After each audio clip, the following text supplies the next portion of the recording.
বারবার মেরে যাবে আর বসে বসে মার খাবে এটা না। নেত্রী হুকুম দেন, হুকুম লাগবে না, হুকুম এখনই দিয়ে দিচ্ছি। এক গালে চর মারলে আর এক গাল পেতে দেওয়া না, পারলে আর একটা চর কষে মারা।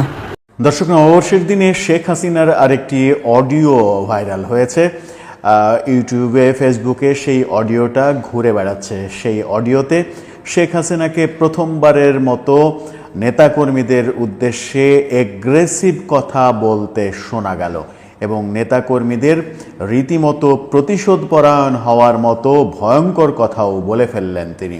শেখ হাসিনা আদতে কি চাচ্ছেন, বাংলাদেশের কোন অবস্থা দেখতে চাচ্ছেন, সেই প্রশ্নটা এবার সামনে এসেই গেল শেখ হাসিনার প্রসঙ্গে। শেখ হাসিনার একটি অডিও ভাইরাল হয়েছে পয়লা বৈশাখে। সেই অডিওটা বিভিন্ন দিকে ঘুরে ফিরে বেড়াতে দেখা যাচ্ছে। সেই অডিওতে শেখ হাসিনা প্রথমবারের মতো সরকারের বিরুদ্ধে এক ধরনের এগ্রেসিভ কথাবার্তা বললেন, এক ধরনের মারমুখী মেজাজে তাকে শোনা গেল। শেখ হাসিনা বরাবরই একটু এগ্রেসিভ কথা বলতে অভ্যস্ত, কিন্তু এবারেরটা একটু বেশি এগ্রেসিভ হয়ে গেল কিনা সেই পর্যালোচনা কিন্তু করা যেতেই পারে। তিনি নেতাকর্মীদের উদ্দেশ্যে যে কথাগুলো বললেন সেই কথা এক অর্থে নেতাকর্মীকে বলেই দেওয়া যে তোমাদেরকে কেউ যদি আঘাত করে তাহলে তোমরা এখন থেকেই প্রতিঘাত করো, প্রতিশোধ নাও। তাতে করে দেশের অবস্থা আরও বিশৃঙ্খলতার দিকে চলে যাবে কিনা সেটা অবশ্যই ভাববার বিষয়। তিনি বললেন, নেতাকর্মীদের সান্ত্বনা দিয়েছেন। এক পর্যায়ে তিনি বলেছেন যে দুঃসময়ে যারা কাজ করবে সুসময়ে তারাই নেতা হবে। শেখ হাসিনার এই কথাটা খুবই ভালো কথা যে দুঃসময়ে যারা কাজ করবে তারা সুসময়ে নেতা হবে। কিন্তু শেখ হাসিনার 16 বছরের শাসনামলে আমরা কি সেই চিত্র দেখেছি? আওয়ামী লীগ কি তৃণমূলে যারা সত্যিকারের আওয়ামী লীগ করেছে, যারা নিজের গাঁটের টাকা খরচ করে দল করে, দলকে ভালোবাসে, জীবন দিয়ে যারা দলকে ভালোবাসে, তাদের কথা কি আওয়ামী লীগ ভেবেছে? তাদের কথা কি আওয়ামী লীগ শুনেছে? তাদের পুনর্বাসনের কথা আওয়ামী লীগ চিন্তা করেছে? নাকি আওয়ামী লীগ এক গাদা ব্যবসায়ী হাইব্রিড দুর্বৃত্তদের দলে এনে এমপি মন্ত্রী বানিয়ে দলটাকেই ধ্বংস করেছে?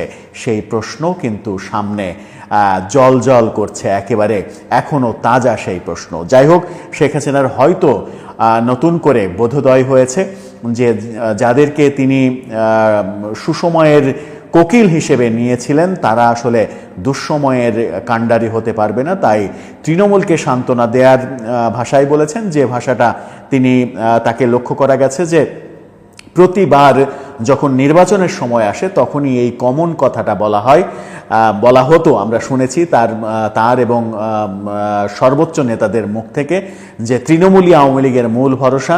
এখন সমস্ত রাগ ঝাল ক্ষোভ দুঃখ বাদ দিয়ে আগামী নির্বাচনে কিভাবে জয়লাভ করা যায় সেই চিন্তা সবাই মিলে হাতে হাত রেখে কাঁধে কাঁধ রেখে ভাবতে হবে।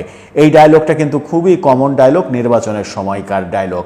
সেই কথাটাই আবার তার মুখে শোনা গেল যখন তিনি দেখতে পাচ্ছেন যে আওয়ামী লীগের তৃণমূল ছাড়া আর কোনো পুঁজি নেই।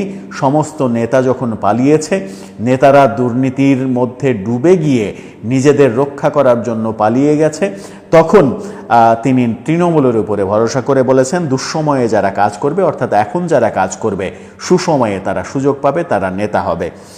এরপরে তিনি বলেছেন কোনো নেতার জন্য অপেক্ষা করা লাগবে না। বারবার বলা হচ্ছে নেত্রী হুকুম দেন, আপনি অনুমতি দেন, আর অনুমতি লাগবে না, আমি এখনই হুকুম দিয়ে দিচ্ছি। আঘাত করলে প্রতিঘাত করো, চড় মারলে উল্টা চড় মারো, প্রতিরোধ করো, সবাইকে এক হতে হবে, জল্লাদের হাত থেকে মানুষকে রক্ষা করতে হবে, বাংলাদেশকে রক্ষা করতে হবে। অর্থাৎ বর্তমান সরকারকে তিনি জল্লাদ হিসেবে আখ্যা দিচ্ছেন। সেটা তার মতো করে তিনি তার ব্যাখ্যায় যা ইচ্ছা বলতেই পারেন, কিন্তু নেতাকর্মীদের এক ধরনের তিনি খেপিয়ে তুললেন কিনা। এরপরে বর্তমানে আওয়ামী লীগের কর্মীদের যে অবস্থা, দেশে যারা রয়েছেন তাদের অবস্থা যে ধরনের নাজুক অবস্থা, সেই নাজুক অবস্থার পরিপ্রেক্ষিতে তারা যদি প্রতিঘাতের নেশায় মত্ত হয়ে যায়, প্রতিঘাত করতে চায় সত্যি নেত্রীর এই পরামর্শ মোতাবেক প্রতিশোধের নেশায় যদি মত্ত হয়ে পড়ে, তাহলে দেশের আইন শৃঙ্খলা পরিস্থিতি কোন দিকে চলে যাবে সেটা খুব সহজেই অনুমান করা যায়। তাহলে কি আমরা সেই দিনের মধ্যেই চলে আসলাম যে দেশের আইন শৃঙ্খলা পরিস্থিতি আবারও তলানিতে চলে যাবে? এমনিতেই দেশের আইন শৃঙ্খলা পরিস্থিতি খুবই নাজুক, তার উপরে আওয়ামী লীগ যেভাবে আওয়ামী লীগের ভাষায় তারা যেভাবে নির্যাতিত হয়েছে, সেই নির্যাতনের প্রতিশোধ তারা যদি নিতে চায়, প্রতিঘাত করতে চায়, চড় মারলে পাল্টা চড় যদি মারতে চায়, তাহলে সেই বিশৃঙ্খল পরিবেশ আরও বেশি বিশৃঙ্খলার দিকে চলে যাবে কিনা সেটা বোধহয় ভাববার সময় এসেছে। সেই ভাবনাটা আওয়ামী লীগের সর্বোচ্চ ফোরাম ভাববেন কিনা, দেশকে বিশৃঙ্খল অবস্থার দিকে ঠেলে দিলেই তাদের জয় সন্নিকটে চলে আসবে কিনা, সেই ভাবনা হয়তো তাদের।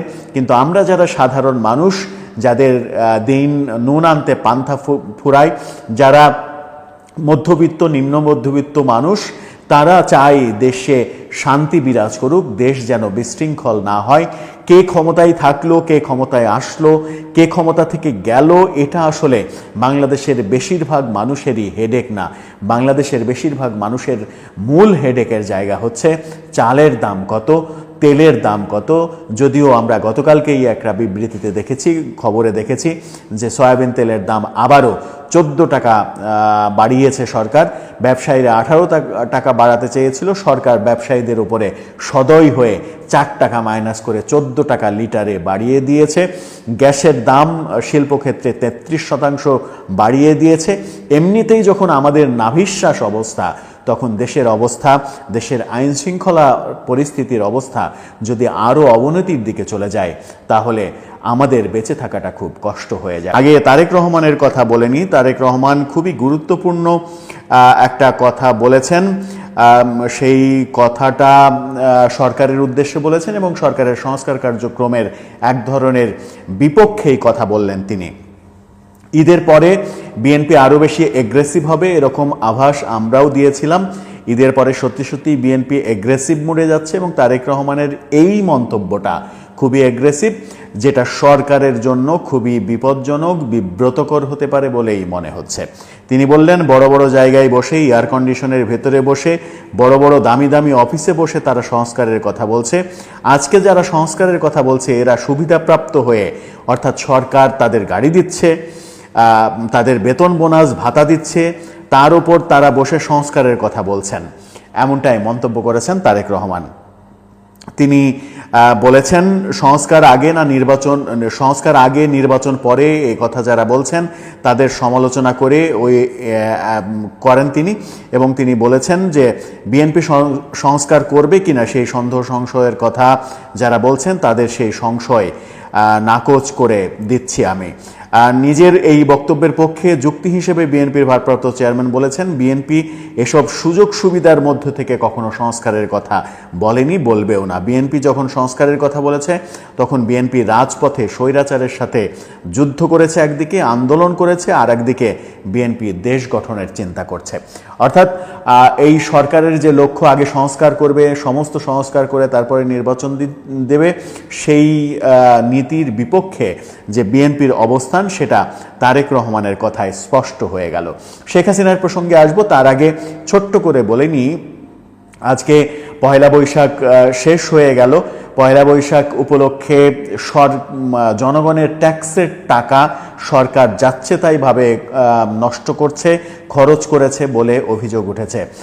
সরকার বিভিন্ন পত্রিকায়, বাংলাদেশের বিভিন্ন জাতীয় দৈনিকে পুরো পৃষ্ঠা জুড়ে ক্রোড়পত্র ছাপিয়েছে, যেখানে সরকারের সংস্কৃতি মন্ত্রণালয় পয়লা বৈশাখ উপলক্ষে কোথায় কোন আয়োজন করছে তার ফিরিস্তি ছাপা হয়েছে, তার বিজ্ঞাপন ছাপা হয়েছে। সরকার জনগণের অর্থ ব্যয় করে নিজেদের ঢাক ঢোল পেটানোর এই কাজ কেন করছে? জনগণ তাদের কোন অধিকার দিয়েছে এটা করতে? সেই প্রশ্ন উঠে গেছে।